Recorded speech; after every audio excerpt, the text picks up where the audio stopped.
2014 წელს აჭარის მთავრობაში პრიორიტეტების კომისია შეიქმნება. მინისტრების მოადგილეებითა და მთავრობის საქმეუწყებო დაწესებულებების ხელმძღვანელები დაკომპლექტებული კომისიის მიზანი მომდევნო 4 წლის განმავლობაში რეგიონის ბიუჯეტის პრიორიტეტების განსაზღვრა და პროგრამების მონიტორინგია. კომისიის მუშაობაში მონაწილეობის მიღება არასამთავრობო ორგანიზაციებსა და ექსპერტებსაც შეეძლებათ, რისთვისაც მათ რეგიონის ფინანსთა და ეკონომიკის სამინისტროს განცხადებით უნდა მიმართონ.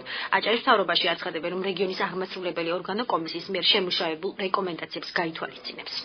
განსხვავება რაც არის თქვათ გასული წლების პრიორიტეტების კომისიისგან არის ის რომ ეს კომისია იმსჯელებს მომდევნო წლებში ანუ კვარტალების მიხედვით შესრულების ანგარიშზე ანუ რა განხორციელდა ამ პროგრამების და ქვეპროგრამების პარკლებში რა განხორციელდა ამაზე მიიღებს დასკვნას და შემდეგ წარუდგენს მთავრობას გადაწყვეტილების მისაღებად ასევე განსხვავება ის არის რომ მოხდება მიმდინარე წლის ბიუჯეტში ცვლილებების შემთხვევაში სწორედ ამ პრიორიტეტების კომისიაზე მოხდება ამ ყველაფრის გატანა და ამ კომისიის გადაწყვეტილების შემდეგ მოხდება ბიუჯეტში ცვლილებების შეტანა.